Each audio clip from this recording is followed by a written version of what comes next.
Welcome everybody. We are doing a full house clean. So we're going to do some before and afters. This is the kitchen before. Bins overflowing, washing up everywhere. I did buy bin bags, but somehow we didn't get around to actually putting the bin bags in the bins. So rubbish was just getting left laid about everywhere. We were using a carrier bag, but that started to overflow, so people just started putting rubbish in the empty bin. It's just, well, it's not good, is it? But I did promise you that this one was going to be a nice, big, juicy clean. And I am keeping my promise. This is a nice, long, good, thorough, full house clean. We are getting into it. Now, during this full house clean, I did have to stop a couple of times. Well, I didn't have to stop. I chose to stop. We've been decluttering the sheds so we can have some more effective space. So we started doing that. We're decluttering the house, and I also went off to a social event at work, which, well, it probably would have been more fun if I'd gone for the whole thing. But, it was a couple of hours out of the house, and, well, that was about it. It was a couple of hours out of the house. I got to see my daughter regularly babysits a couple of her boyfriend's cousin's kids. That's a really, really long explanation. Anyway, she looks after these couple of kids, and they are the sweetest things. And we got to see them and have a little laugh and a joke with those two. And then, come home and did a bit more cleaning. Now, while I film this voiceover, it is currently 2:00 in the morning. I am working through the massive amounts of laundry I have got going on, and you'll see just how much laundry there is in a minute. There's a lot of it. There's an absolute lot of it. So I'm working through the laundry while I do the voiceovers and do some comment replies, some budgeting, and all that lovely jazz that goes along with doing things. So there's a load of laundry, but there is also going to be a massive amount of ironing to get through as well. I am trying to fold it as straight as it comes out of the dryer, but it's not working. Now this sift spray, this is a new sift spray, and oh good grief, is it good. Now this one is the lemongrass and lime, I think that scent was. Now this one, I didn't find the scent as strong, but to be fair, the poor thing is tackling its way through some serious dirt and odours and probably a good few germies as well. So it had a lot on its plate to work its way through. I cannot fault its cleaning. It did a really, really, really good job of cleaning. I got used to the spraying action quite quickly. So normally when you spray a cleaner, you squeeze the handle and it makes like a spray. I can't believe I have to explain spray bottles. But yes, literally it makes one spray in one area. This releases more like a mist, and it kind of works a bit more like an aerosol can. So as you squeeze, it makes this big misty cloud. So if you're used to just like spraying like one after the other, and you do that with this, you get this massive cloud of mist that just goes everywhere. So just one slow squeeze on the thing and it will make a big cloud of mist that you can then wipe clean. So you do get used to the action. Now, I used one bottle for the entire house and I only got through half of it, and I was going to town with this stuff. I wasn't using it sparingly. I also used it on the soft furnishings. Now, it has completely left my soft furnishings unscathed. There's no marks or residue or anything like that left from this. So it literally is a fantastic all-round cleaner. The smells on it are great. The three I've got are the lemongrass and lime, I think that one was.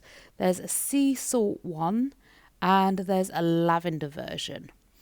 Now my favourite, I can't choose between the lavender and the sea salt one. You'd think the sea salt one wouldn't have very much of a strong scent at all, but let me tell you, it does. It really does. It's a gorgeous scent as well. It's really quite hard to describe scent, but it is a really nice scent. And like I said, this lemongrass one, it probably does have a good scent, but it had its work cut out for it today. I might try it tomorrow. Well, it's 2 a.m. at the moment, so I might try it later today and see if I can smell the scent on it. But, you know, some people prefer the gentler scents. It definitely does have a scent. But for me, I like the more powerful, overbearing kind of scents. And for me, this one's a little bit too subtle.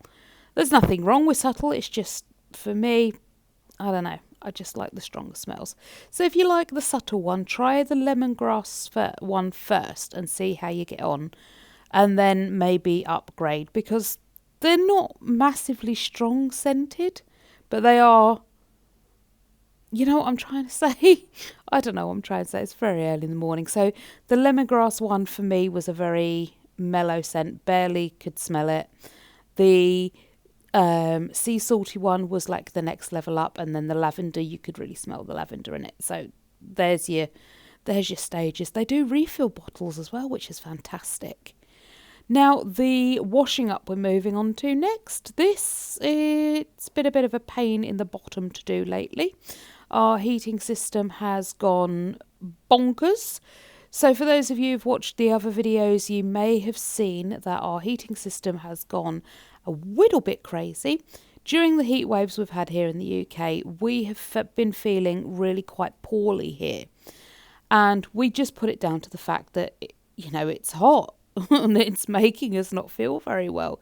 But even the dogs started to act very odd and very lethargic. And again, we was like, well, do you know what? It's been like, I don't know how many weeks or months of pure heat wave. That's probably why he's feeling a bit under the weather. So we didn't think much of it. And then one morning I happened to be awake slightly earlier than normal. So normally I wake up at 6, I get up at 6 and I'm off to the gym after I've sorted myself out for work. But that morning I was awake at 6. I didn't have to go to work. So I chose to sort of just chill out in bed and watch something on my phone. And I heard the radiators clunking. Now, normally, during the winter, you hear the radiators clunk when the heating system kicks in. That's not abnormal. But this was the middle of the heat wave. It hadn't dropped below, I don't know what, I think like 15, 16 degrees in goodness knows how long. So to hear the heating click on was, okay, that's strange. But we came downstairs and the heating system, so we've got like a digital thermostat that turns our heating system on and off. That was registering as off. So the whole system shouldn't have been functioning at all, yet the heating was coming on. Our hot water was really hot, like scorching hot. I mean, we didn't damage ourselves, so it wasn't quite that hot, but you get the gist of what I'm saying. It was really quite scary hot. You'd put your fingers under the water and be like, no, I can't. So we've started turning it off at like the mains because the heating just keeps coming on. And it was coming on through the night. Now, obviously, during the day, when it's up to 30 degrees or so, the heating isn't clunking because the system's not cool enough.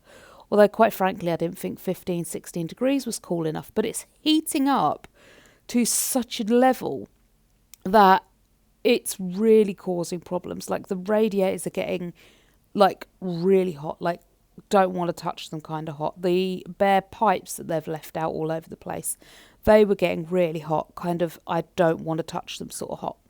So we've not been able to leave the heating system on to have hot water. So every time we want to do the washing up, we've got to boil a kettle of water, mix that with cold water and hope for the best with that. We've thankfully got the electric shower, so that does mean we can still shower without the hot water. That's not a problem. But yeah, every time it comes to washing up, you've got to make sure you've boiled the kettle and got enough water to get through the washing up.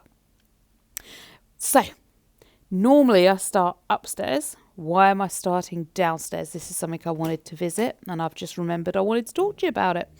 It's all right, it was me knocking... No, it was me knocking the remote on the floor. You can calm down. Yes, go and lay down. Okay, now the dog's calm. So why did I start downstairs? Well, because I was up at 6 a.m. to do this clean, or at least get it started, because I knew I had an inordinate amount to work through. So I got up at 6 a.m. Now, of course, everybody's fast asleep in the beds, so I can't really start cleaning upstairs. So I thought, I know, I'll get a jump on downstairs and get cleaned up, which was great.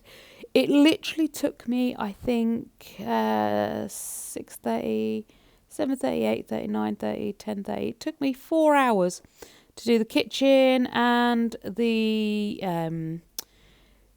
living room. I did have a small pause to help Dale clear out the shed though, so I want to say it took me about 2 hours to do each room.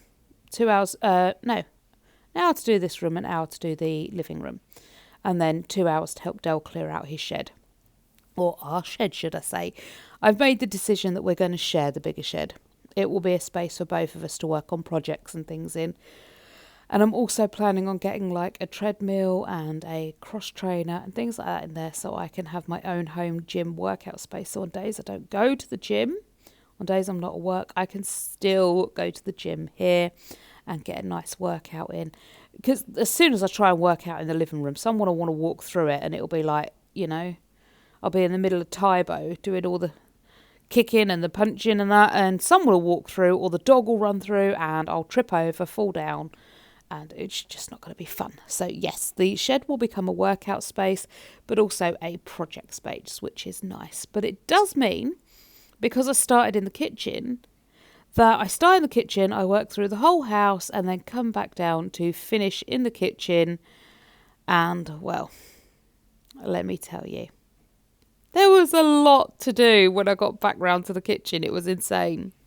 Also, something else I wanted to talk to you about. I have been offering free cleans in my area for, people that just want a free clean in exchange for filming and being able to put the videos up on YouTube. I did have one lovely woman take me up on that offer so far, and I will be going to her tomorrow to film a full house clean at her home.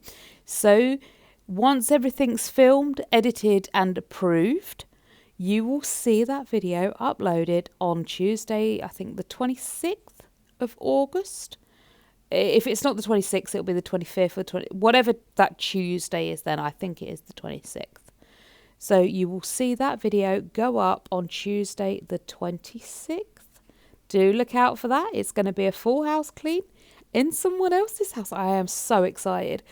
I want to help people. I really want to try and help people do things. What am I doing?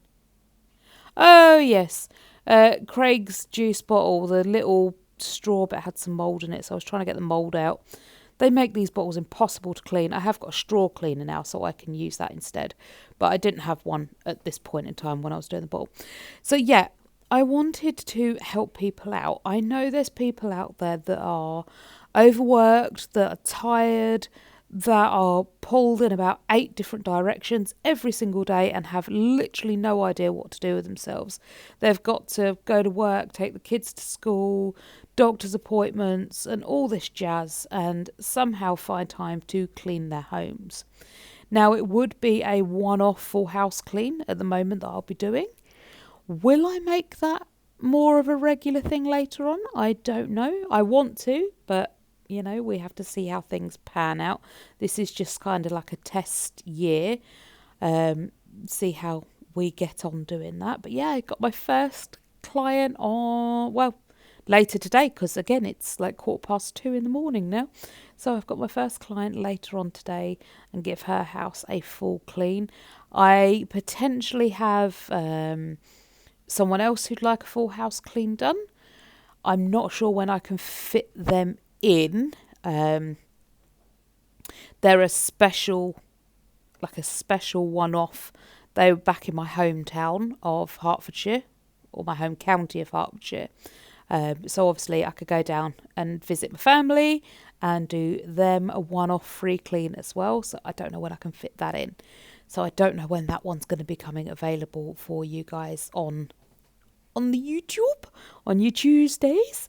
But hopefully I will get more and more clients come in, and then you guys could get another full house clean that benefits someone else. Like I said, I know the hardship of doing this. I know how hard it is to spend your only day off waiting in for builders, doing all the cleaning, doing all this, doing all that, when all you want to do actually is just sit on the sofa and binge watch your favourite shows or read a book or maybe have a nap, do something for yourself. And it's hard. It really, really is hard. And I want to be part of the solution. I want to be there to help people. And I think actually after the 6-week holidays, I might get a lot more take up on the offer because at the moment, the kids around, it's kind of pointless cleaning up really, isn't it? The minute you clean up, they're making the place all messy again. So I think after the 6-week holidays, I'll put the offer back out there again and see if some more people want to pick up on that offer. And maybe even around like Christmas, people could get a one-off free house clean as like a Christmas present. Have the whole house cleaned in the new year, There's lots of potential and it's totally free. So there's nothing to lose. All videos are going to be fully edited and then shown to the person whose home I cleaned. So they get to approve or disapprove of the video footage and make edits before it goes up. So they're completely happy with what's being put on the internet. And all their identities are fully protected. So it's going to be fantastic. And I hope more people will take me up on the offer because then, like I say, I can just help more people. And I get to make more content for you lovely people, which I love doing. I love making this community. You're all so helpful and supportive and friendly. And I love being a part of this. So the washing up is pretty much all done. I can't believe how much there was of it. It's funny, me and Del, well, I say me and Del, I wash up sometimes, but Del normally washes up before each meal. We normally wash up before we have dinner. Then the plates and that just sort of sit on the side and wait for the next day at around dinner time when we wash up again. But this time of year, that kind of attracts the flies in and they're driving me nuts at the minute. I didn't know just how many flies in the UK could bite. There's a tiny little one that's about 5 mil or 6 mil long.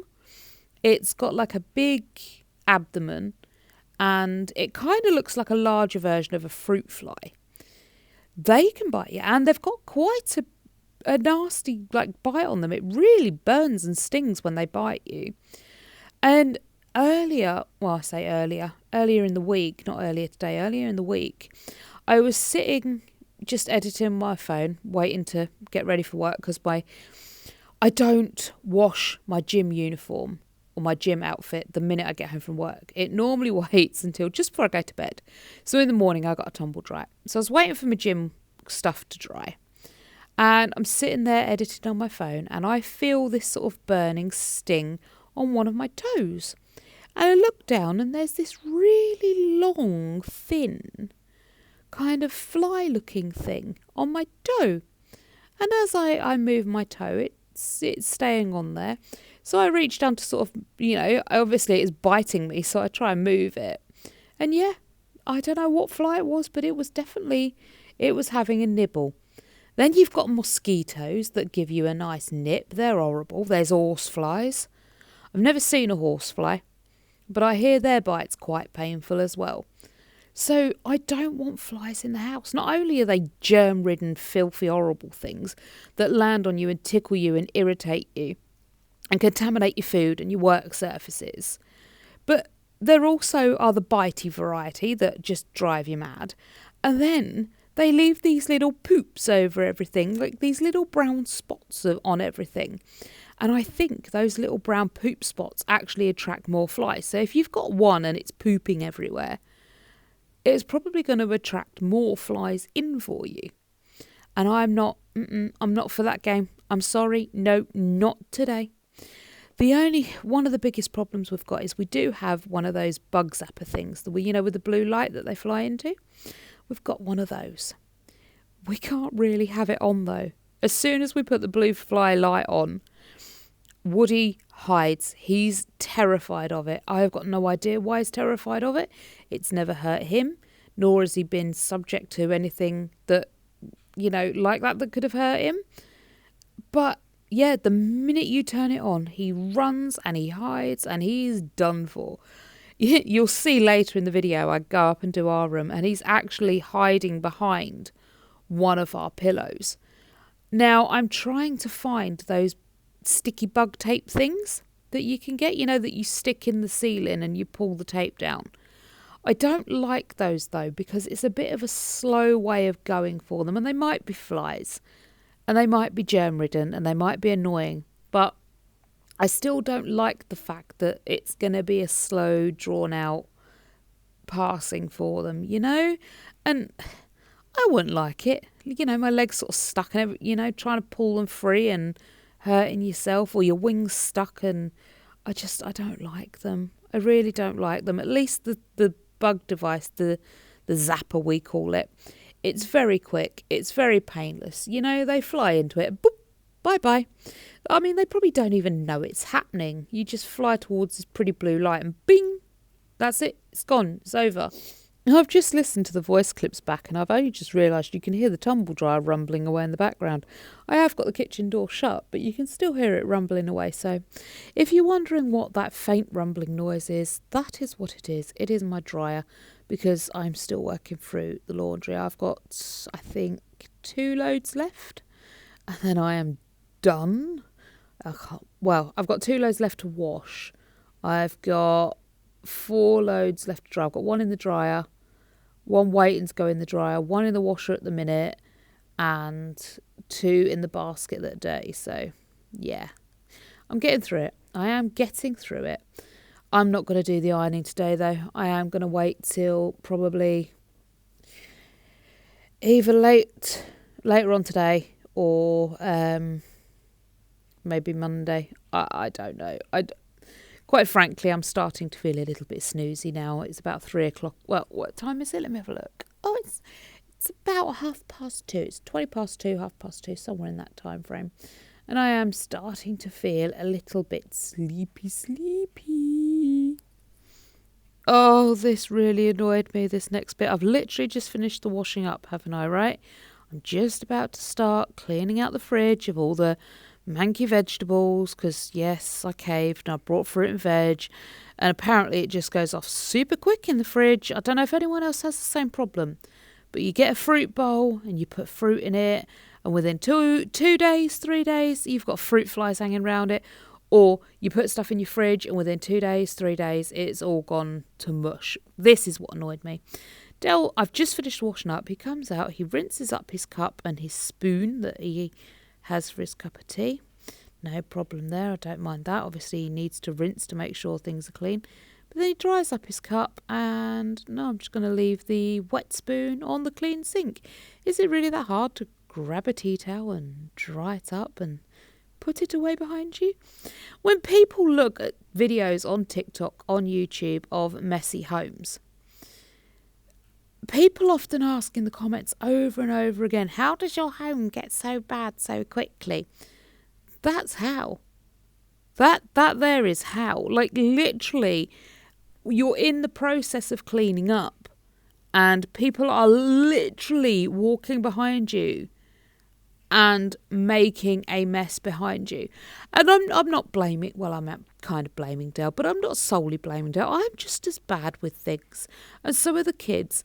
And I can bet you any money you like, there are other people out there, husbands, wives, children, aunts, uncles, whoever they are, that as soon as you start cleaning, come behind you and make a mess behind you. Because at the end of the day, we live in these homes. Just because I'm cleaning it doesn't mean that other people stop living in this house with me. And they're not going to stop doing the things they need to do just because I need to clean the house. Would it be more considerate if, he dried up the spoon, put it away so that that area was kept clean, at least for a little while? Yeah, it probably would have been. But, he made himself a cup of tea, he made me a cup of coffee, and as a result of that, a spoon was used, and therefore the side got messed up again. We can't always help these things. Like I said, life goes on while I clean everything, and then just go back round cleaning everything up after everybody else.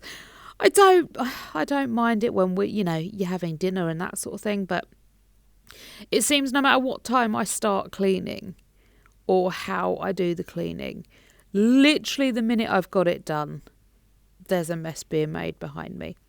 And that's how we all end up with these houses that are filthy dirty, because you're swimming upstream. You can't do it. It's so hard to all the time be on top of it. But today, I was on it, mate. I was on it. He left a mess. I was straight behind him cleaning it up. You left a spoon out, behind him cleaning up. He used the hand towel and left it out on the side. I was behind him cleaning it up. The kids came down and made something to eat. Well, Craig came down and made something to eat. Straight behind him cleaning it up. Same for me. Clean it up, clean it up, clean it up. And I have been on it all day. My house looks fabulous right now. Yes, okay, the sofas are full of laundry and it will be a later job for tonight, but my house looks fabulous. I kind of found myself wanting to sink into a deep clean as well with this. Like, I wanted to go the whole hog and clean everything out. We are slowly decluttering through the whole house, and we're working on storage solutions for the stuff we have left. And obviously each area is going to get its own video, which is going to be great. But I did find today I had to try and keep myself focused. There you go. Nice clean fridge. And just keep, on task, because it was a mammoth day. I love every video I try and do the voiceover for you guys, and every video I trip over my words and end up speaking in tongues and not making any sense at all. Anyway, as I was saying, I knew it was going to be a mammoth task. I started this clean I was up at 6. I didn't actually get started until 6:30. So I started this clean at 6:30. I had the minor interruption at about, 9ish, somewhere around there, when I helped clean Dell's shed out. And then I had some lunch, an early lunch. Then I cleaned through until about 2:00 when we went to this thing at work. And I got home about 4:30. So, between 6 and 9, and between, 10:30 and 2. I don't know how many hours that is.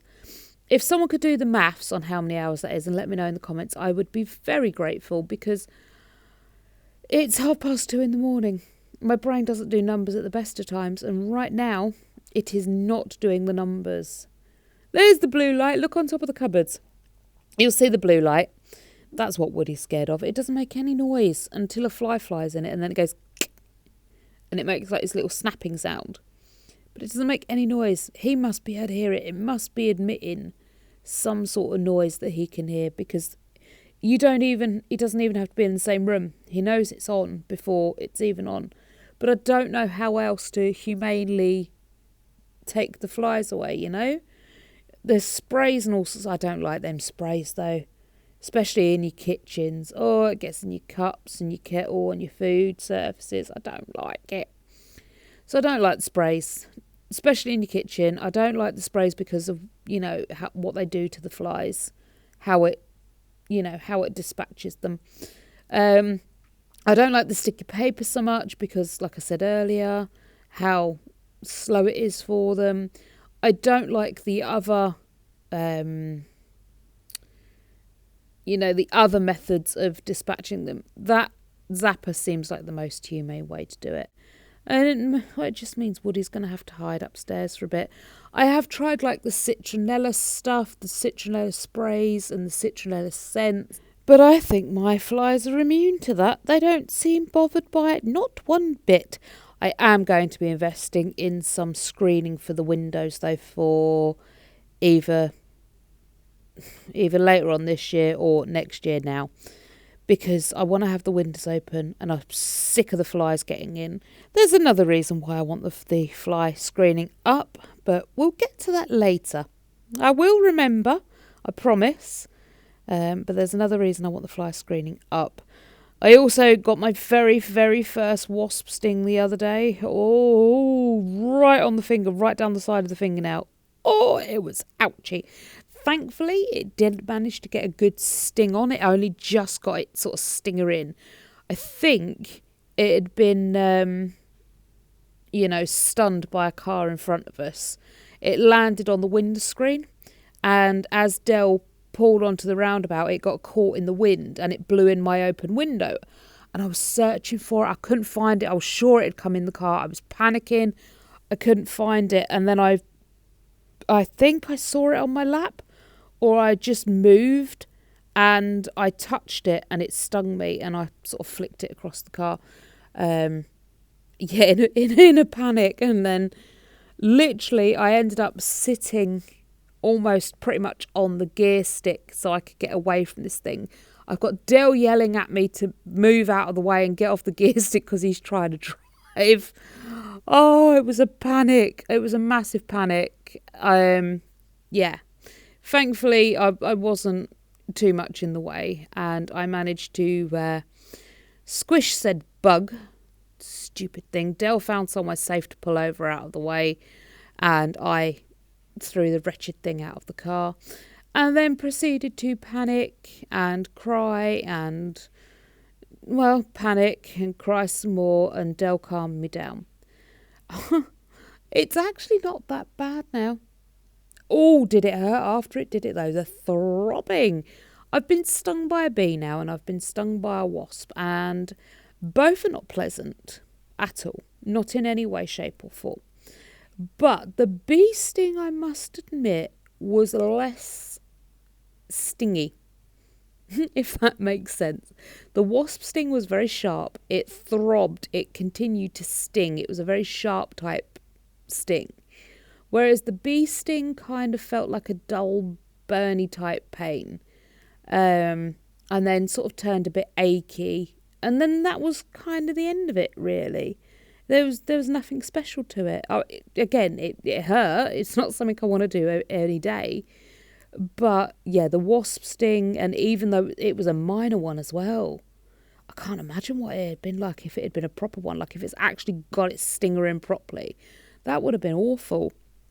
I really feel sorry for people that get stung properly. I wouldn't even know what to do either. I mean, how'd you get it off you? Because they keep their stingers. Bees, once they've stung you, they leave the stinger in. But what do you do with a wasp, If you flick it off you, it's still alive. It can come back for more. But if you squish it on you, then, does it stop stinging you? What's the drill? What do you do if you get proper stung by a wasp? I don't know. I think I'd just splat it on me and then have done with it. I'd figure out what to do later. At least then it can't come back for more. And apparently I hear tell that wasps actually recognise faces too. And they remember. So if you cause one grief, it remembers. I don't know how true that is. I'm not going to find out. I'm still going to spend my entire life running away from wasps. And do you know what? If I end up bedbound ever, I want all my windows, all my doors and stuff like that literally wrapped with bug screening so they can't get in. I am not going to be a happy bunny if I end up bedbound ever and a wasp gets in my area, my room. I'm not going to like that. Not one little bit. So anybody, if you know me, when or if I ever end up bedbound, then please make sure I've got fly screening up. Although I don't plan on ever ending up bedbound. So we should be fine. I should be forever able to run away from the waspies. All right, and that's the kitchen done. Doesn't she look pretty? She smells a lot cleaner too. Beautiful, clean kitchen, germ-free, fly-free. No, I've not mopped the floor because everyone's awake and that's just not going to work for me. The living room. Oh, sweet joy. There is stuff everywhere. Dell's got into doing lives on TikTok with his, what they called Hot Wheels tracks. He does little races and things like that. There is ironing and laundry and stuff just dumped everywhere. The little bin down the side of the sofa here is it's kind of overflowing. it's not really. For some reason, stuff doesn't fit in that bin. It just sort of bounces out of it and it just sort of gets left on the floor. It's only like crisp wrappers and stuff like that. And again, mainly my fault. I'm the one who sits on that corner chair and I'm the one who eats loads of naughty food and I'm the one who uses that bin regularly. So the fact that it's overflowing isn't my fault. I should empty it more frequently, but I don't. Because at the end of the day, I'm the one that's going to empty it anyway, so I can empty it whenever I want and I don't have to do it regularly. I just do it once a week when I do the full house clean. So, haha, I do it anyway. We have brought some stuff for Alyssa's room. Those are her lamps and her lampshade you can see there. So I can't wait to do her room for her again. I'm so nervous though. Every time we've done something, someone's come and done a project or a thing and just destroyed it behind me. I just, I can't be here every time the men are here though. I can't. So I'm not scared.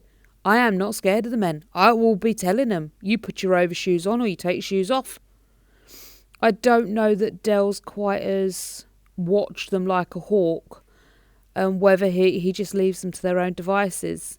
But the guy who came to do the boxing in of the electric box at the bottom of the stairs, he's drawn pencil marks all over the wall, and not even the wall that the box is on, the wall behind him.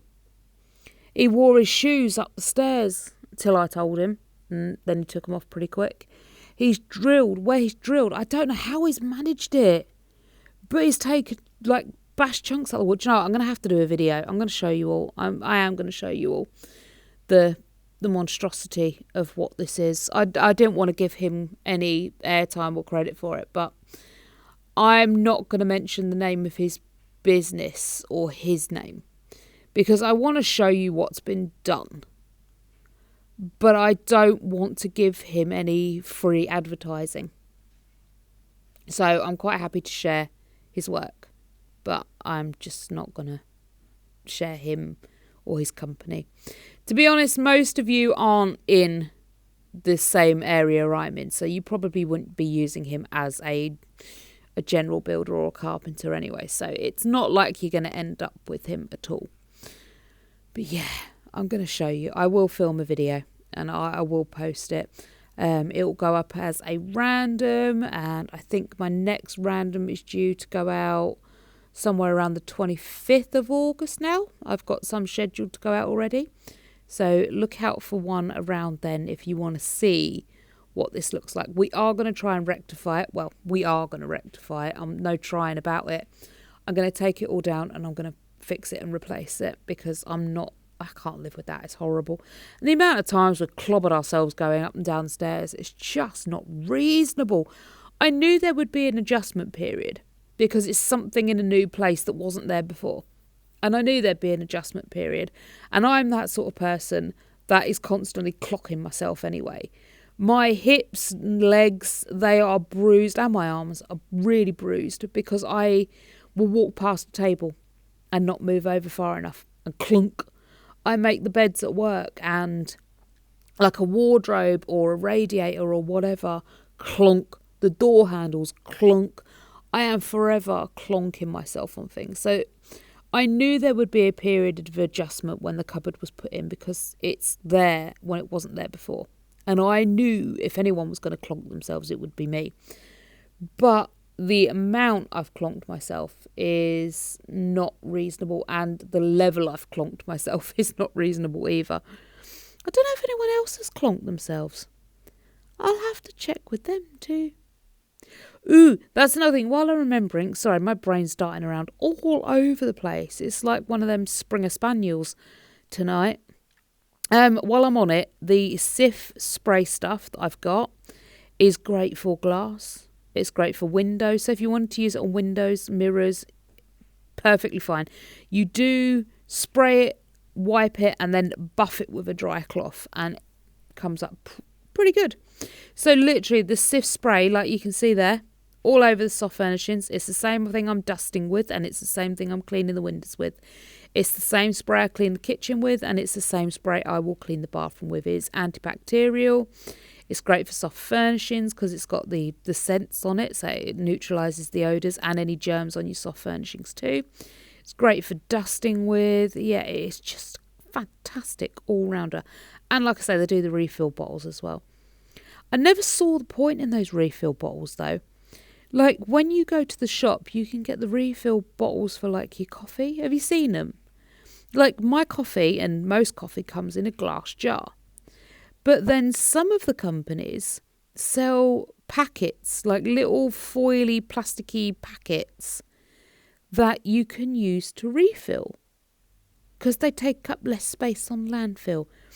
Or, I don't know, maybe they're recyclable. But at the end of the day, my glass jar is also recyclable. So why can I not just throw the glass jar in the recycling bin and go buy another glass jar from Asda or wherever? It's the same with these refill bottles. That is a plastic bottle with a plastic spray action thing on the top, right? The refill bottles they sell, yes, they're bigger refill bottles, but they too are plastic with just a plastic twist on cap. They've not got the spray ends on them. Now, I don't see the difference. Why not just sell them as bigger bottles with the spray cap? Why do I need to keep my spray cap, go out? So I buy the bottle I've got, the small bottle with the spray cap, right? I use all that up. I recycle the plastic bottom of the bottle and I go to the store and I buy a big bottle. I come home.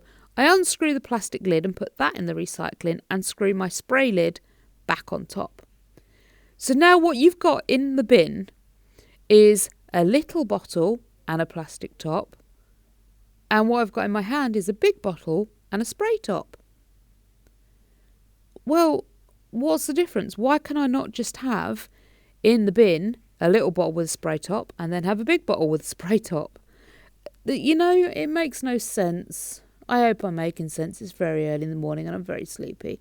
I might have something to eat, have a quick shower and go to bed. And join you for some more voiceover when I've had a couple of hours sleep. Although I know my luck, I will head to bed, I will lay down and it will be eyes open, wide awake. You can get back up now. I don't know why my body does it. Apparently it's called revenge bedtime procrastination. You feel like you're out of control during your daylight hours, so your body or brain decides to take control during the nighttime hours. No, I'll not go to sleep yet. I'm staying awake forever. I mean, that's just stupid, right? That's like removing your nose to spite your face. It's the stupidest thing ever. I've got no control over my waking life, so I'm going to have no control over my sleeping life either. No, body, I want control over that, thank you. I would like to just go to sleep. But no body has decided the only way it's going to have control is if I stay awake all night. Stupid body.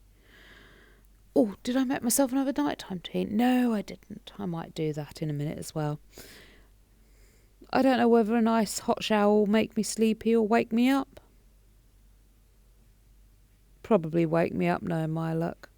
I'm going to have a nibble on something yummy. I'm going to have a sleepy nighttime tea and I'm going to try and get some sleep. I will be back at some point tomorrow to do the rest of this voiceover. Or later on today, because it's now, it's 10 to 3 in the morning now. No wonder I'm getting sleepy. I've been up since 6 a.m. But yes, I will be back later to do the rest of this voiceover. Okay, wonderful. People of the internet. Yes, I am much more lively, much more awake and ready to get going with this voiceover in full swing. I left you, it was about 3:30, wasn't it, I think? 2:30, 3:30, I can't remember now. It's not important anyway. I did go back up to bed and as soon as I laid down, eyes open, wide awake, and it's time to get moving again. I rolled with it for a little while and eventually I must have fallen asleep because I woke up at 6 o'clock because I set my alarm for 6 every morning. I woke up, not properly to my alarm, but I woke up to it and I must have been the most asleep I think I have ever been in my entire life. I woke up and my mouth was gaping wide open. Like, you've seen that painting of the Scream, haven't you? That's what I resembled. Like, I was that relaxed, it just gaping wide open jaw. Oh, and I did not want to get up at 6. Oh, I did not want to get up, and I argued with myself internally for about an hour and a half, and was like, get up, just get up and get stuff done. It's your own fault for staying up until 3, half 3 in the morning. Now you've got stuff to do. You promised yourself you'd get up. Yeah, but I'm tired. Yeah, but you're still going to be tired later. And that battle went on, like I said, an hour and a half. Eventually, Dale got up, made me a coffee, and it was time to start the day. So officially, I actually kind of got up out of bed, moving at about 8 o'clock, which is not bad considering I've only had a couple of hours sleep. Why have I frozen? Oh, I haven't frozen. It's just one of them weird bits where I sit still and don't move. That's a strange thing. Apparently, that's like an ADHD freeze thing. I don't know what that is, but anyway, it's something like that. Anyway, as I was saying, I eventually got up about 8 o'clock. I've showered, so I'm clean and fresh and clean and spotless. And I've finished the last of the laundry. Yay! The last of the washing's done. It's just making its way through the dryer as we speak. And then I've got the ironing to get through. So the ironing won't officially be on this video, I don't think, unless I get a chance to put it on before I leave. Because today is my first free full clean. As I was mentioning earlier, at least I think I wasn't very awake. So we may go over topics that I've already covered. My apologies. But yes, today is my first free full house clean, and I'm off to that in a couple of hours, so that should be fun. And I forgot why I was telling you that. Yes, because I may not get the ironing on this video before I leave. So my phones are used for, like, obviously filming content, editing content and uploading it, which means I don't have a lot of space. I do use 2 phones, but even still, space is limited. Also, my batteries never seem to last very long at all. Never last long. So I normally take both phones with me for filming when I'm out, or like for doing these full house cleans, I'll take both phones with me. And when I'm in the house, obviously I have both phones with me. So I tend to share a lot of the footage across the 2 phones because I lose the battery so quickly. And when you're doing editing as well, that eats a lot of the battery. So I need to have as much storage free as I can get so I can film these full house cleans, because I can't, it's not like with my house, you know, if I run out of battery or I run out of memory on my phone, then I can stop where I am, leave it, and come back once I've cleared up some memory on my phone. I will be in someone else's home. I have to make sure my phone is ready to go when I get there, and that I can film the full house clean in one go and then leave and leave them to their peace and their clean home. And that means I've got to get all my video footage edited and off my phones before I leave. So yeah, if I don't get a chance to finish this full voiceover and the editing before I go, then I won't fit the ironing on, and you'll just have to take it as read that I got the ironing done. Because I will. I want to start next week afresh. So I want to start Monday, a complete fresh, on top of all the laundry, on top of all the ironing. I'm also going through, well, I'm not going through the kids' clothes. The kids are going to go through their clothes with their special coloured pen. And they're going to mark all their clothes with the special coloured pen, so I know whose clothes are whose. Because apparently Alyssa has been on the receiving end of pretty much everybody's clothing. I've lost a pair of jeans. I suspect they're in Alyssa's room. Craig has got a load of jumpers and joggers that have ended up in Alyssa's room. But then she keeps buying so many clothes. It's so hard to know what clothes are hers now. Because every time you see something new come through the system, it's either Ben's or Alyssa's brought something new. She's even started leaving, like Jaden started leaving clothes here. Now, whether Alyssa's borrowed them, and obviously they've come through the system because she's borrowed them and that's how they've got here, or Jaden's getting changed here and is leaving things in Alyssa's room and Alyssa's car, I don't know. But either way, I've got Ben's stuff coming through the laundry system. I've got Jaden's stuff coming through the laundry system. I've got new stuff that Alyssa's brought left, right and centre coming through the system. And I don't know who it belongs to. Which means that when I see something that I've not seen before, I automatically assume it's hers. Now, when Craig had his birthday in March, Alyssa brought him a load of new clothes. But because Craig is ADHD autistic, he doesn't like getting changed a lot. So he will wear his pyjamas. If he's at home, he is wearing his pyjamas. It's how he's comfortable. And I don't mind that. If he's not going out anywhere, why not stay in your pyjamas? At the end of the day, I don't see a huge difference between pyjamas and regular clothes. You know, that it's like the difference between bikini and underwear. You know, at the end of the day, it looks exactly the same. It's just its purpose is different and it's called a different thing. So I don't see the problem with him being in his pyjamas while he's at home. But it means his outdoor clothing doesn't get worn that often. So when it does come through the system, I'm like, ooh, something new. And then it gets put in Alyssa's room. So when he does eventually go outside, it's like, I haven't got any clothes. But he has, and they're just all hiding in Alyssa's room. So she has agreed, and I can't wait for the day we do it. I know I'm going to be having to sit in the room with her. She likes to well, she doesn't like to declutter, but occasionally she'll agree to declutter. And I will have to sit with her while she does it, kind of like body doubling. She hates to declutter on her own, which is not a problem. I'm kind of looking forward to it because she wants to buy some new clothes. She's got a load of stuff in her wardrobe that she never wears, that doesn't fit her anymore, or is, you know, just the wrong style for her. So she's agreed to go through everything that she doesn't like, doesn't wear, doesn't want, and get rid of it all, which is fabulous. And it means I'll have a chance to sort through it all and make sure that the right clothes go to the right people. And then if everyone does a dot in their clothes of their coloured markers, then I will be able to, in future, know whose is whose. The worst bit is some of the clothes now are coming through, though, with black labels in them, which I don't particularly care about on the big scale of it all. But it does make it really hard when it comes to labelling things.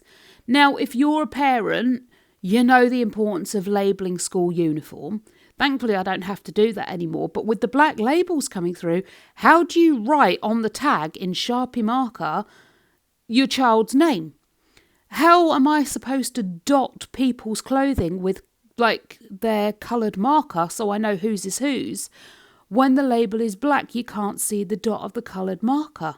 I would get some thread and then sort of stitch in a coloured piece of thread so I know whose is whose again, but I ain't got time for that. Well, I have got time for that if I could be bothered, but I can't be bothered, especially when people, Alyssa, are buying clothes at a rate of knots that I'm going to be stitching a new label into everything every 5 minutes. Plus, if Jaden and Ben are leaving their stuff here, I'm going to be stitching coloured labels into their clothing that belongs to them and has nothing to do with this household, and I can't really go doing that. So, mind you, I can't go sticking coloured dots on their clothes either. Well, I suppose if it bothered them that much, they could cut the label out, couldn't they? But either way, it's getting really difficult. The whole laundry situation is getting way more complex than it ever should be. Now, I know there's some people that say, well, do each person's wash load. Like, do Alyssa's clothes and bedding on, like, one day. So everything that goes through the system is hers on that day, and you just put it back in her room. And do that for every member of the family. That's okay, until you realise that myself, Del and Craig don't really go through that many clothes in a week. We've got work uniform and maybe like a couple of pairs of jeans and a couple of tops each. There's not that much. So if I do the laundry every day to try and stay on top of things, which everyone else suggests, you know, do everything daily, do a little bit every day, and you won't get into such a mess. So if I do the laundry every day, I'm going to end up washing like one white pair of socks for Del because he's only, you know, one day. And, you know, tiny amounts are going to be I'm going to be doing lots of tiny loads rather than a couple of big loads of laundry. Oh, look, that's the living room done. On to the dining room. I'm just going to change subject because the video's changed. Yeah, look at the mess. Alyssa did declutter her room when, yeah, I'm not going to give the game away why she decluttered her room just yet. So Alyssa decluttered her room, and this is all the stuff that got brought downstairs and dumped in here, and I haven't had a chance to deal with yet. So we're going to deal with it today. It is all just stuff that needs putting places. It has just been dumped here, and it will be quick to clean up and sort. But yeah, back to the laundry saga. If I did it every day, there would be a lot of tiny loads rather than big loads, and I would rather do the big loads than waste money and time and energy and resources doing lots and lots of little loads all the time. So I think going to the coloured dots is going to be the only way to do that and figure it out. Plus it still makes it easier for everybody else as well. So if anyone helps with the laundry, they can know whose belongs to who and what, and I might just cut all the tags out of my clothes actually. And then I'll figure something out and I'll let you know what system I choose and what works, because, well, that's just what I do. I film my life and put it out here for you guys. Now, Alyssa's room has been, like I said, it's been partially decluttered. We decluttered all her stuff. We've decluttered a lot of her clothes. So we've decluttered her sock drawers. We've decluttered her trouser box. Because for those of you who don't know, Alyssa's room is very tiny and there's not a lot of storage. She's got a very small wardrobe because I mixed up my measurements and couldn't convert them properly, and she's ended up with basically a tiny wardrobe rather than a big one. And she can't fit all her clothes in there. So she's got a box for her trousers that goes on or went under her bed. So she's gone through those to clear out what she doesn't want anymore. So more stuff can fit in that box. And she's had a good declutter so far. There's still more to do in her room. She's got to declutter her tops. When she's finally done all that, then she's getting some new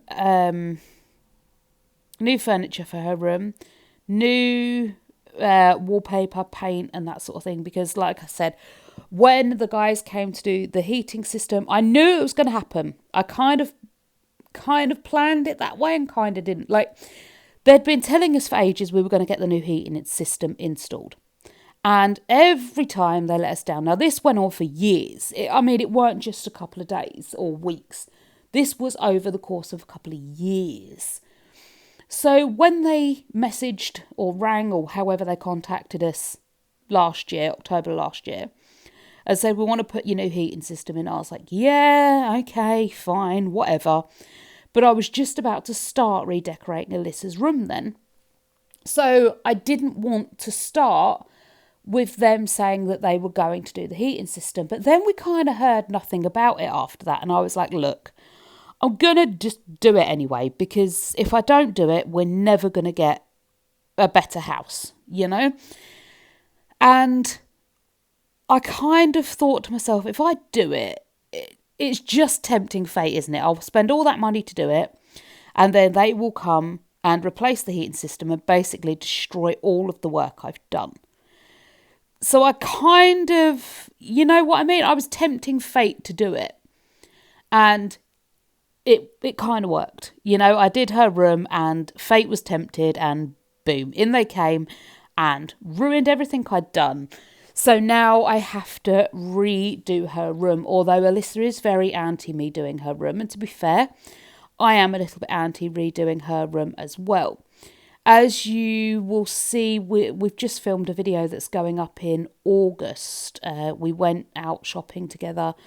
And like she said, I'm tired of it. Every time we try and progress to something, there's always workmen coming in, destroying it behind us. There's always someone going to be there destroying things and making it worse. And I don't want to spend money to make things better when they're just going to come along and make it bad again.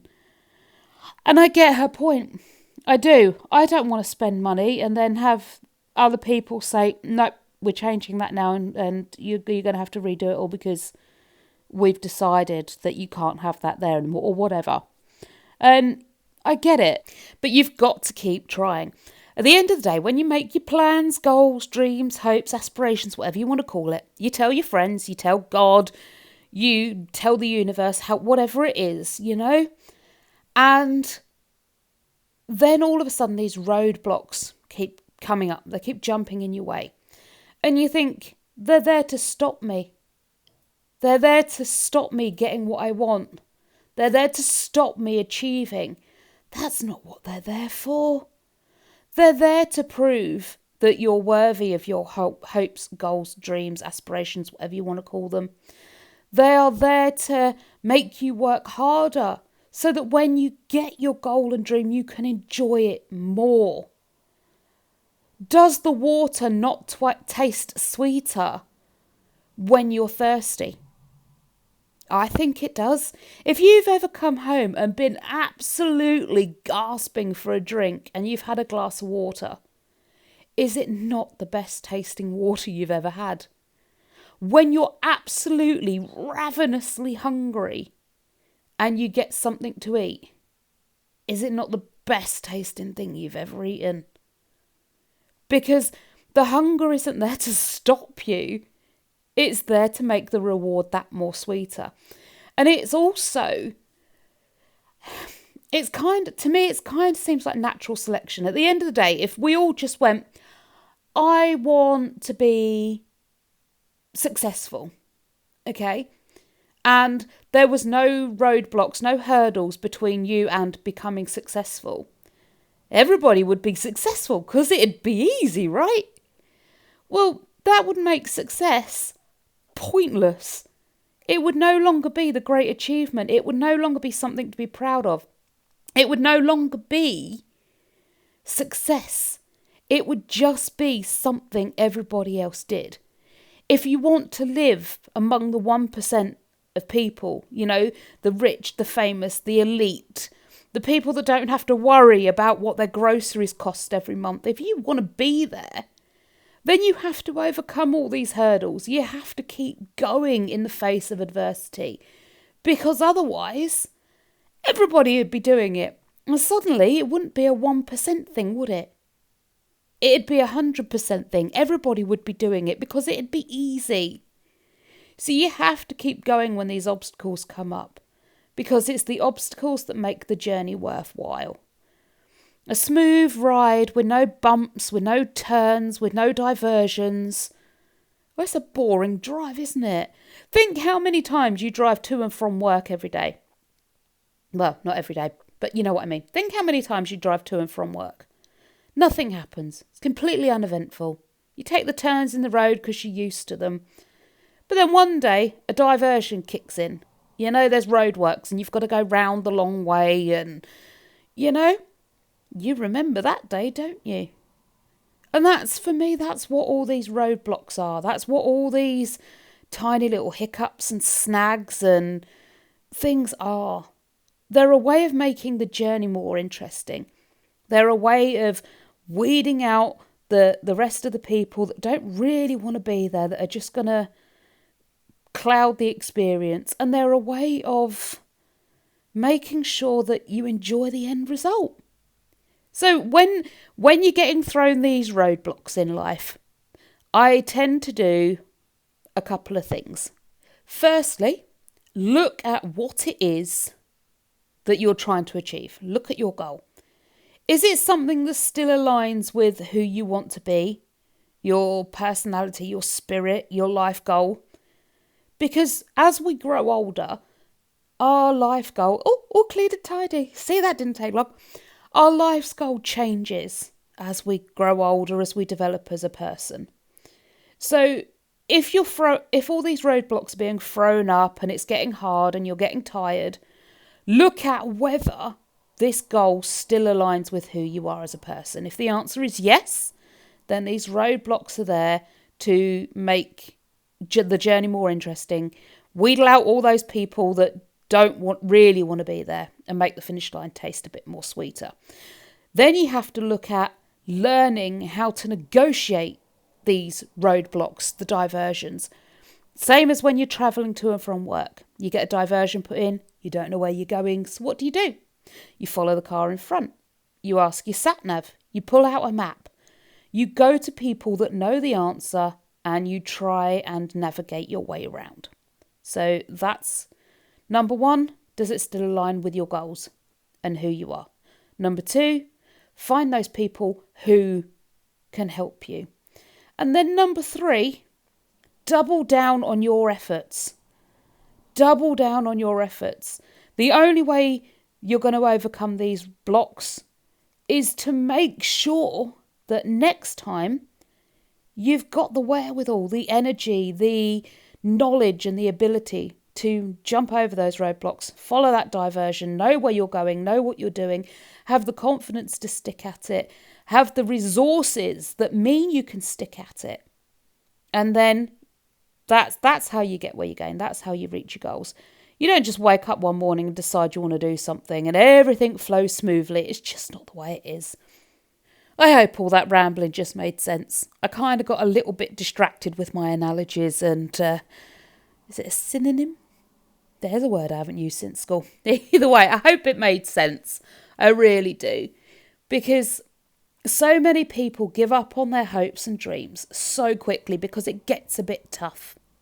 It must not be for me. I'm just not cut out to do X, Y, and Z. No, you are cut out for it. You are. And there's no reason in this world you can't have it. Other people have got it, so why can't you? If you want it and you continue to want it, like I wanted to be a dog trainer. Back in the 90s when I was younger, just after leaving school, probably even before then, I wanted to be a dog trainer so badly. I was willing to do anything to be a dog trainer. I paid money for courses. I contacted people and asked for voluntary work experience. And I did all that. Then I moved to Lincolnshire and I tried to start my own business doing it. Now, I'd had many rescue dogs. Like, I'd found them on, like, the free ads and that sort of thing, and got these free dogs because they came with problems. And I was sure that I could sort them out. I could fix them. And I failed every single time to fix these dogs. And we just ended up with a house full of dogs that were just awful to handle, awful to live with, dangerous in one circumstance. I actually tried to help people with their dogs as well. So I went to see people. I didn't charge them any money. I just went to see people and tried to help with their dogs. And it turns out I am an awful dog trainer. I tried to get some voluntary work experience to get the hands-on experience teaching these dogs. Turns out I am a terrible dog trainer. We did pretty well with this guy though. I mean, we had him from 8 weeks old and we taught him all his commands. We spent loads of time with him. He's great. I can teach puppies, like from new, but I can't deal with issues. This is Woody having issues. The bug zapper's on downstairs. Now he's hiding behind the pillows. I told you I'd show you, didn't I? So I'm talking to him. I'm trying to make him feel better. And it's not working. I do get him to move down. He gets confused between off the bed and move down the bed. I think he thinks I'm asking him to go downstairs. So he keeps moving down away from me. In the end, he gets the hang of it, and I just sort of lay him at the end of the bed so I can remake the bed. But anyway, back to the story in hand. I wanted to be a dog trainer so bad, and it turns out I was useless at it. And I sat down one day and I actually looked at it and I thought, does this still align with the person I want to be? Do I still really want to be a dog trainer? Do I still really want to do this? And actually, it turns out I was so bad at it. And because I couldn't be bothered to do it properly. I couldn't be bothered to learn the latest techniques. I couldn't be bothered to spend the time and the effort and the energy it took to rehabilitate other people's dogs and become this world-class dog trainer that I'd once wanted to be. It didn't align with who I was anymore. And like I say, I'm great with like non-issued dogs. I'm great with teaching them from the basics and from baby. But as soon as you give me a dog with an issue, I'm hopeless at it. I cannot rehabilitate a dog to save me at all. Because it just doesn't matter to me. It's not something I'm interested in. Is it a valued cause? Is it a worthwhile thing to do? Of course it is. I think it's a brilliant thing to do. Save dogs from shelters and being rehomed because they've got issues. It's just not something I'm good at. It's not something I can do, and it's not something that aligns with who I am. So I looked at that, and it wasn't something that aligned with me anymore. So I dropped it like a hot potato. The hurdles that were coming up because it wasn't something I wanted to do. Now, had I have looked at it and the hurdles, like with this at the moment, right? At the moment with this, there are hurdles that are coming up. But I'm looking for help to overcome the hurdles. I'm trying to figure my way out. I'm going to make mistakes. I am 100%. Things are going to go a little bit wrong, but things are going to go right as well. And I'm trying to figure out these hurdles as quickly as I can because there's a lot of them and they're coming up pretty fast. So yeah, I'm looking for help. I'm trying to find information where I can, and I will get better. And next year, I will be in a huge, much better position to navigate all these little hurdles that are going to come up. And do you know what? Next year, they might not even be hurdles anymore. And I've looked at it. Does this still align with how I want to live my life and what I want to do? At the moment, yes, it does. So I'm learning how to navigate. And that's all you've got to do. Like I said before, 3-step process. Does it align with who you are as a person and your goals still? If the answer is yes, then you find the information you need. You go to step 2 and you find the information you need, the people you need that can guide you through and teach you how to navigate the hurdles and find your way. And then step 3, you make a plan for the future so you remember how not to come across these hurdles again. But if you look at the thing and you think, no, these hurdles are too much, it's not who I am anymore, I don't want to do this, then stop. And you know what? You know the best thing about it? As long as you don't burn your bridges, there's always a way back. I can literally today decide, no, do you know what? I really do still want to be a dog trainer. And I could go and I could learn and I could take advice and I could volunteer and I could work and work and work and eventually become a world-class dog trainer that I want to be or wanted to be. And that's the key. That there is the key. So I'm going to take Alyssa's room and I'm going to redo it as many times as is necessary to find a room that works for her. To find a room or a storage solution or something that means that she can have a functioning room with all her things that she needs and wants around her in the way that she wants them, which means that she's going to be more proud of her room and she's going to take more care of it and she's just going to be happier.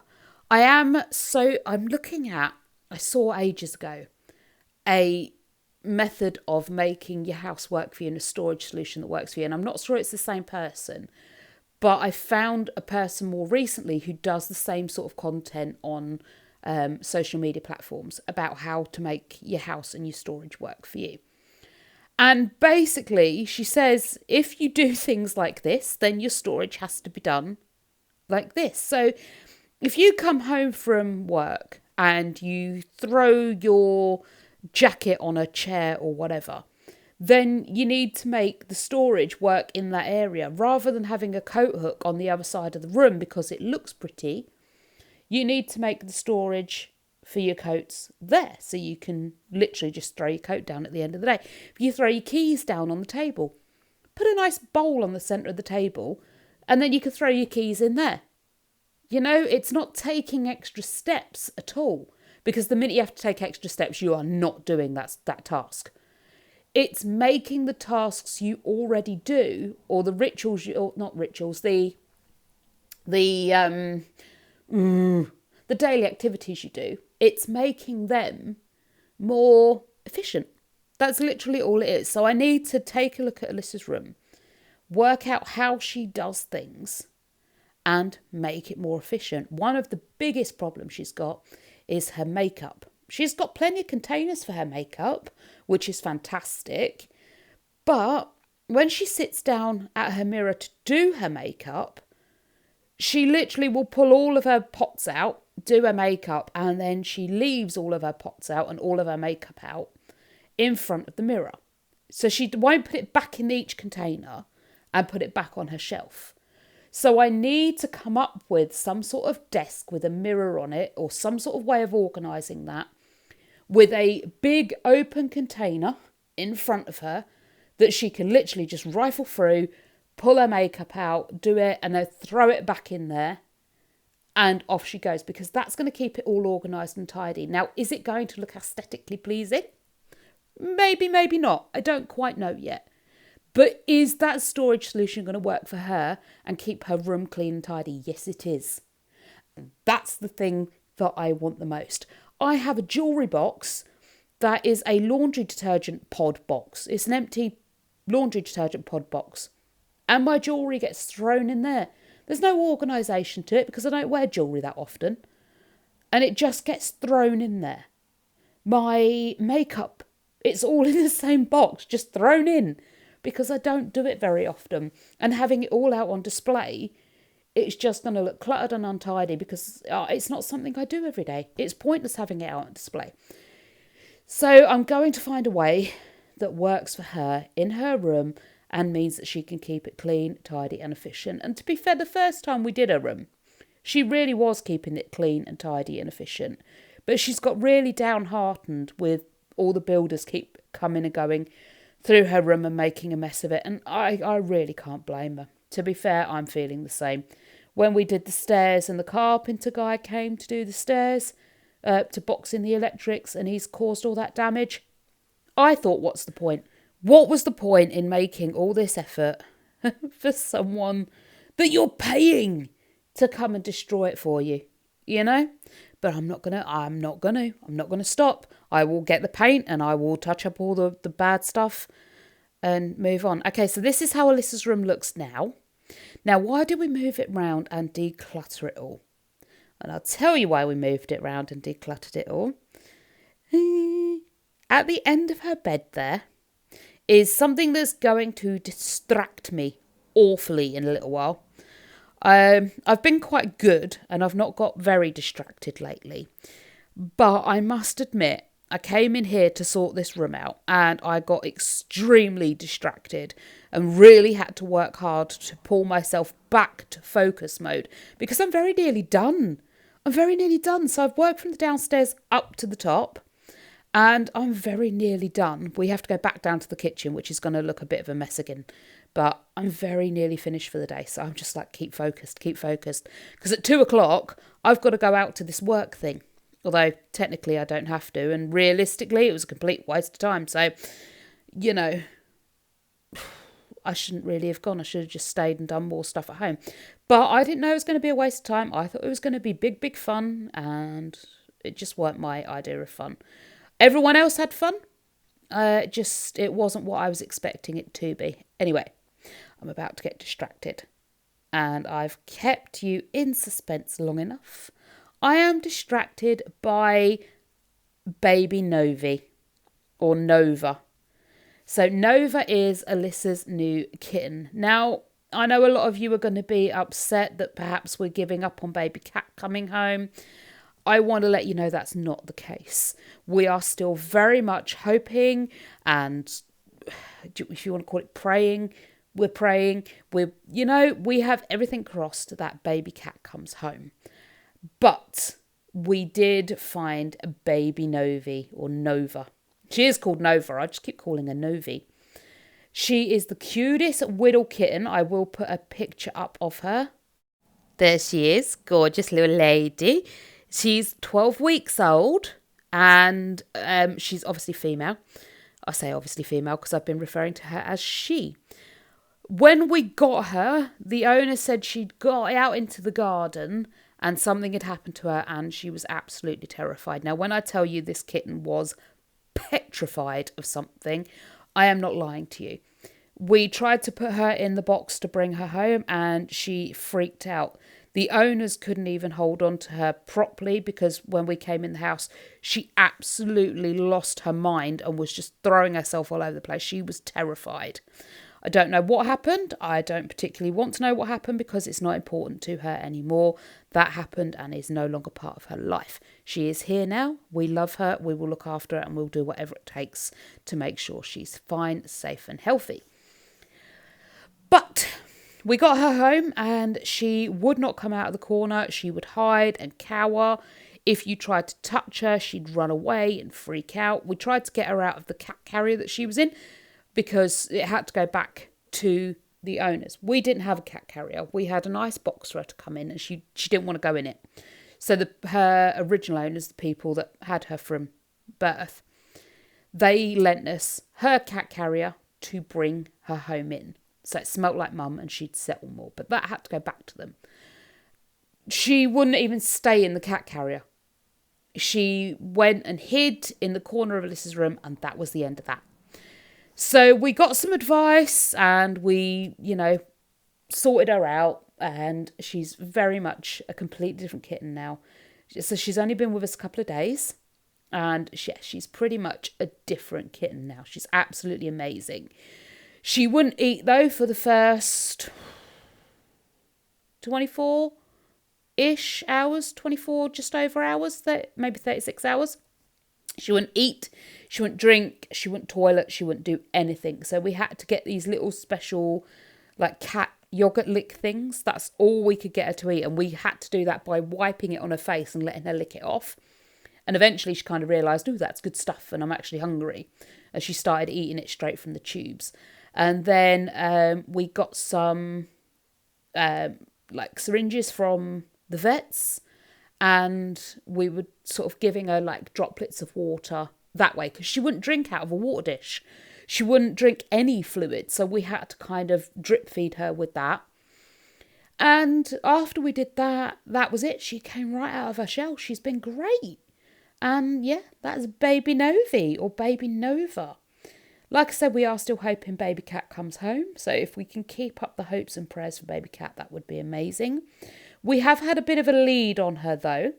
There's a woman that lives just down the road from us who we've been in contact with her for a couple of weeks, maybe a month now, who has seen a baby cat that resembles, or a black cat even, that resembles a baby cat. Same shape, same size, well obviously cat shaped, but same size, has some very good wildlife skills and things like that. And we're pretty sure it's Baby Cat. Now, what we can't figure out is why, if Baby Cat's that close to home, why she hasn't come home. We're pretty sure someone else is feeding her, and that's why she's not come home. So we're waiting patiently for the cat to turn up in this woman's garden again. And as soon as she does, she's promised she's going to message or ring us and we can go and find out if it is Baby Cat. Now, I really hope it is Baby Cat. And then Baby Cat can return home, safe and sound, and she can stay here.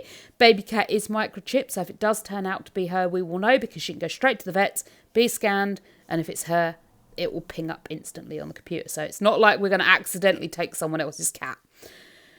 But we are getting a catio, and that is going to go outside the back door. So the cats can still get outside and live life, but they can't go outside of the confines of the garden. That is going to be a temporary measure because what's going to happen eventually is we're going to have decking by the back door, which is going to be fully enclosed. Then we're going to have the catio that comes off of the decking. And then eventually we're going to have fencing that runs down the side of the garden between us and our immediate next door neighbour. And we are going to have anti-cat rollers on there. So these aren't painful. They're not mean or cruel to the cats. They just mean that when the cat jumps up, the roller spins and the cat can't get over the edges of the fence. That's all it does. It just rolls and the cat comes back down to the ground. It's not a problem. They don't hurt the cats. And that will stop the cats escaping the confines of the garden. But on the off chance they might possibly maybe just happen to get out, we are also getting tracking devices that are going to fit onto the collars for the cat. And if Baby Cat comes back, for the cats. And then that way, should they ever escape the confines of the garden, we have a tracking device on them that means we can instantly locate them and go and fetch them back home again. So this baby cat will be the last cat that has ever gone missing from this house. And that's the end of that. Oh, you can just see here the bottom of the hideous box. You can't quite see all the damage that's been done, but you can see by where I am how far that sticks out and how low down it comes. It was only supposed to come down as low as the join between the brown and the cream. It wasn't supposed to come any lower than that, but it does. So every time you walk up the stairs, you clobber your shoulder on it, and oh, does it hurt. And it's really thick wood as well. I'm sure Dell said it was 10 mil. I don't understand mil. I don't get it. But it is very thick wood, like bizarrely thick. Apparently it needs to be that thick to stay safe. I don't understand quite how the thickness of the wood makes the box more safe, but apparently it needs to be thicker to keep it safe. But it's hideous. Now, I knew it was going to look ugly because it's not been painted yet. I knew it was going to look ugly. But there's barely a straight edge on this thing, unless it was cut by the professionals that milled the wood in the first place. There's not a straight edge on this thing. There's screws sticking out of it. It's hideous. I will do a more detailed video on this, and like I said, I am not going to give the guy credit for this because I don't want to give him any free advertising. I also don't want to be done for sort of slander or defamation. Now, I know I've been told that slander is only stuff that's not true. And all I will be doing is basically a product or work review. So everything I will do will be completely true. So it can't be taken as slander. But for me, it's a grey area. I don't want to end up in trouble. I don't want to cause any more arguments or, badness. So I will do a product review, but I will not be giving the company name nor the name of the person that came out to do the work, because it's quite a unique name. So, yeah, if you do happen to see a name somewhere, it might not be the real name, because I don't want to get in trouble for anything. So I'm being very careful about what I do and don't put out on Tinternet. So just please bear that in mind. So yeah, I'll be doing a product review. Now, I would like to, if you've made it this far, A, well done, and B, I would really like your opinions. Actually, I would still like your opinions, but I think I've made the decision anyway.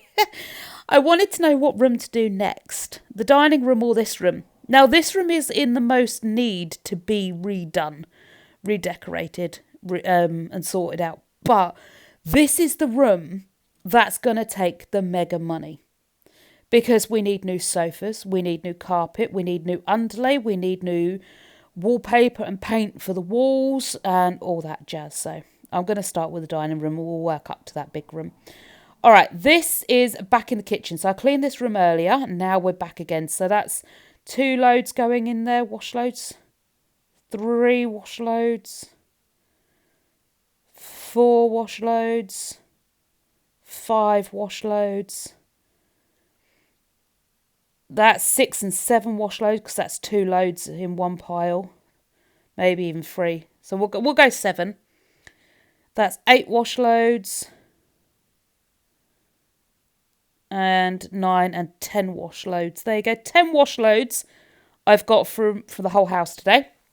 There is 1 in the tumble dryer that I've already started doing. And there is 1 in the washing machine. So that's 11. That's 12 wash loads for today. And that is what I was going through this morning. So I started this on Saturday. And I finished early hours of Sunday morning, like 3:30 Sunday morning. And to be fair, I still had 1 wash load left to go through the washer when I went to bed. So it is all finished now. 12 wash loads. Oh, good grief. And then, like I say, I've got the ironing to do, but it's getting on now. So it's 11:30 in the morning as I film this voiceover on Sunday. And I've got to be at my full house clean for 1 o'clock. So I don't think I'm going to get time to get the ironing done on this video clip, but I will make you all a promise that it'll be done, hopefully, by Monday. I love that. I promise you that maybe it will hopefully be done. I really am going to try and get it done. If not, then it will be done by Tuesday. But yeah, I'm going to try and stay on top of the laundry. It won't last long. By this time next week, I'll be inundated with it again and trying desperately to get back on track with it. But hey, it makes for a good video. This has been a really nice, long, good chat video. And it's been a juicy clean. The sand is everywhere. Dale put a patio in a year or so ago, a couple of years ago. And it got ruined and it didn't work very well. So I used the slabs to put under the base of my shed. But now, of course, the dog runs through what is basically a sand pit by the back door and drags the sand in. So it's everywhere throughout the house. So it's currently getting taken up and will be replaced by decking, which is going to be nice and clean and means the dog won't be bringing in mud and dirt and sand. And when it's rainy, he can go out there and toilet and stay dry and not drag in any water. And if he's been on a walk and got wet and muddy, he can go out on the deck and in the kitchen to dry off before he comes through into the rest of the house. So everyone's a winner. But for now, yeah, well, there is more sand in my home than there is on a beach. No, I did not mop the floors today. Like I said, everybody was up. And the minute I was doing any cleaning up, people were coming behind me and uncleaning. So I wasn't going to bother wasting my time mopping the floor. Now, this is the washing up that has accumulated during the day. That stuff in the Tupperware box, not Tupperware box, the plastic box, that stuff that came out the shed. Now, we had a load of plates and stuff stored in the shed as extras, and it was time to bring them in because a few plates have been smashed, a few cups have been smashed, so it's time to bring them in and restock. However, I did quickly realise that bringing in all these extra pint glasses and cups meant there's very little room in the cupboard, so I'm going to have to come up with some creative storage solutions when I get round to redecorating the kitchen. But for now, I managed to squeeze them all into the cupboard and get done. I don't know why this has got so dark here, but it has. Apologies. So I was bringing the bins back in and sanitising them and putting the bin bags back in.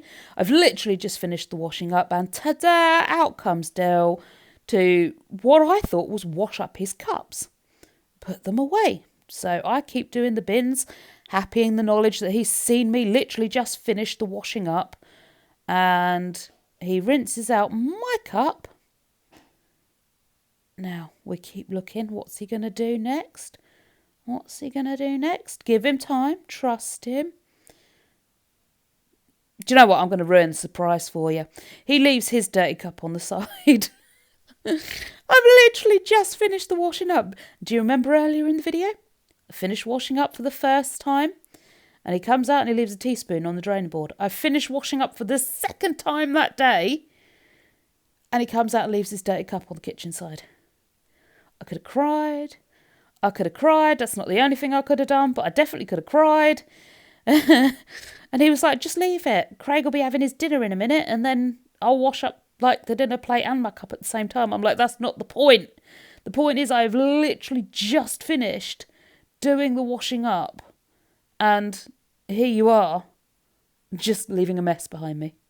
So once I finished doing the bins and getting them all sorted and situated, I did wash up his cup.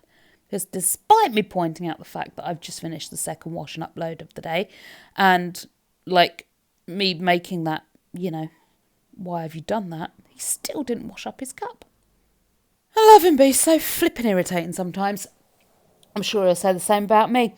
I also have to be very careful when I'm filming and he's in the house. Now, people have asked why I don't do live clean with me's. He's the reason I don't do live clean with me's. I have to be very careful and watch him in the background of everything I do. Right, my lovelies, I am off to do my first full house clean, so look out for that coming to your screens very soon, and I'll see you all in the next video. Bye for now.